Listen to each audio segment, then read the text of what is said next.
সেনাপ্রধান জেনারেল ওয়াকারুজ্জামান বলেছেন, আমি আপনাদের সতর্ক করে দিচ্ছি, পরে বলবেন যে সতর্ক করিনি। আপনারা যদি নিজেদের মধ্যে ভেদাভেদ ভুলে একসাথে কাজ না করতে পারেন, নিজেরা যদি কাদা ছোড়াছুড়ি করেন, মারামারি কাটাকাটি করেন, এ দেশ এবং জাতির স্বাধীনতা সার্বভৌমত্ব বিপন্ন হবে। সেনাপ্রধান সতর্ক করেছেন। এই সতর্কবাণী আপনি, আপনার দল বিজেপি বা অন্য দলগুলোকে তিনি সতর্ক করার পর তাদের আচরণে তারা বুঝতে পেরেছে বা জিনিসটা গ্রহণ করেছে, তাদের আচরণে তাই মনে করেন কিনা?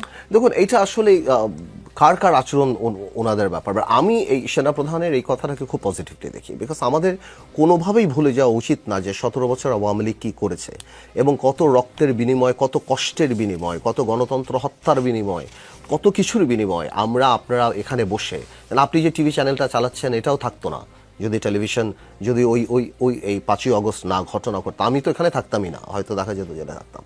তো আমাদের এই ছোট ছোট পলিটিক্যাল কারণে নিজেদের মধ্যে কাদাকাদি বা এই জিনিসগুলিতে ওই বিগ পারপাসটা ভুলে যাওয়া যাবে না। আমার মনে হয় সেনাপ্রধান সেই জিনিসটাই আমাদেরকে মনে করে দিয়েছেন।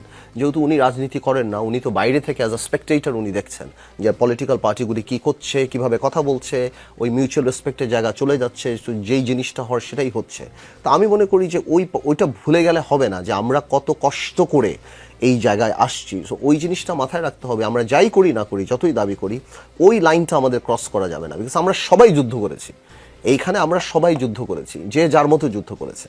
তো আমার মনে হয় সেনাপ্রধান সেই কথাটি বলেছেন এবং বাংলাদেশের মানুষের ওই গুড স্পিরিটেই এটা গ্রহণ করা উচিত। আর সার্বভৌমত্ব নিয়ে যে কথাটা আসছে সেটাকে আমি এভাবে দেখতে চাই যে আসলেই যদি আমাদের নিজেদের মধ্যে গন্ডগোল হয় তাহলে তো বাইরের অনেক শক্তি অনেক কিছু করতে পারে। সাধারণত আপনার অবস্থা যখন সেটেল থাকে না তখনই সাধারণত বাইরের অনেক ষড়যন্ত্র এখানে চান্স নেয় এবং তখনই সার্বভৌমত্ব প্রশ্নবিদ্ধ হয়। আমার মনে হয় উনি তাই বলেছেন।